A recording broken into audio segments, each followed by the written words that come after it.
नमस्कार, मैं नियाज खान और आप देख रहे हैं एनएमएफ न्यूज। पिछले साल गुजरात में मोरबी पुल हादसा आपको अच्छी तरह से याद होगा।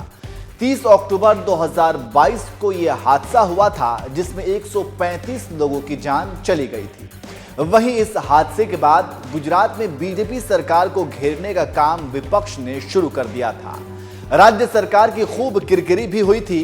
कांग्रेस नेता रणदीप सुरजेवाला ने बीजेपी सरकार को घेरते हुए इसे मानव निर्मित त्रासदी करार दिया था और राज्य सरकार को इसका जिम्मेदार ठहराया था। वहीं कांग्रेस के वरिष्ठ नेता दिग्विजय सिंह ने इस घटना पर सवाल उठाते हुए कह दिया था कि यह दैवीय घटना है या फिर धोखाधड़ी का कृत्य। तो इस तरह से काफी समय तक मोरबी पुल हादसा और उसमें मारे गए लोगों के नाम पर मीडिया में खूब राजनीतिक रोटियां सेकी गई थी। दरअसल मच्छू नदी पर बना सैकड़ों साल पुराना पुल टूटने से 4 दिन पहले ही मरम्मत के बाद खोला गया था। जैसे ही पुल को जनता के लिए खोला गया तो पुल पर लोगों की भारी भीड़ जमा हो गई थी। वहीं चश्मदीदों के मुताबिक जब पुल टूटा तो उस पर महिलाएं, बच्चे, बूढ़े सभी मौजूद थे और यह हादसा इतना भयावह था कि रोंगटे खड़े हो जाए। खैर, हादसा के बाद इस मामले की जांच के लिए एसआईटी को नियुक्त किया गया और अब एसआईटी ने भी अपनी रिपोर्ट जमा कर दी है जिसमें कई बड़े खुलासे किए हैं। एसआईटी की रिपोर्ट में क्या कुछ खुलासा किया गया है वो हम आपको बताएंगे, लेकिन चलिए उससे पहले हम आपको मोरबी ब्रिज के बारे में कुछ बता देते हैं कि ये ब्रिज कितना पुराना है, कब बनाया गया था, क्यों बनाया गया था, किसने बनाया था। तो सबसे पहले आपको बता दें, इस पुल का उद्घाटन 1879 में किया गया था। मोरबी का यह पुल 765 फीट लंबा और 4 फुट चौड़ा है। 1922 तक मोरबी में शासन करने वाले वाघजी रावजी ने इस पुल का निर्माण किया था।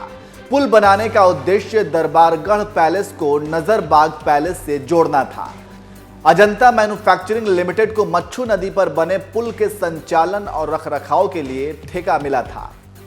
30 अक्टूबर 2022 को मरम्मत के बाद इस पुल को खोला गया, जिसके बाद पुल टूटने से हादसा हुआ।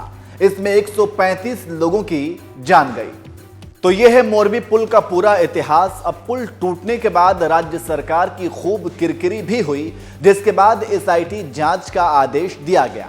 चलिए अब आपको बता देते हैं कि एसआईटी जांच में क्या निकलकर सामने आया है। तो सबसे पहले तो आपको बता दें कि इस ब्रिज का रखरखाव ओरवे ग्रुप यानी कि अजंता मैन्युफैक्चरिंग लिमिटेड को दिया गया था। वहीं एसआईटी ने पुल की मरम्मत, रखरखाव और संचालन में कई खामियां पाई थी। जानकारी के मुताबिक एसआईटी ने पाया कि मच्छू नदी पर बनाए गए पुल के 2 मुख्य केबलों में से एक केबल में जंग लग चुका था और इसके लगभग आधे तार 30 अक्टूबर की शाम को टूट गए होंगे, जिससे यह हादसा हुआ। एसआईटी के अनुसार नदी के ऊपर की तरफ की मुख्य केबल टूट गई, जिससे यह हादसा हुआ। हर केबल 7 तारों से बनी थी, प्रत्येक में 7 स्टील के तार थे। एसआईटी की रिपोर्ट में कहा गया कि इस केबल को बनाने के लिए कुल 49 तारों को 7 जगह एक साथ जोड़ा गया था।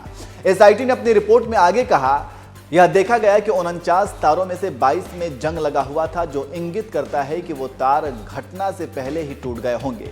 शेष 27 तार हादसे में टूट गए होंगे।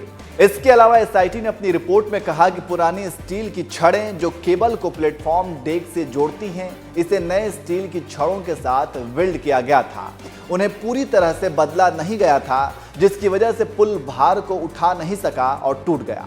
तो इस तरह से एसआईटी ने अपनी जांच में सारे खुलासे कर दिए हैं। अब देखना होगा कि एसआईटी रिपोर्ट के बाद राज्य सरकार क्या कदम उठाती है।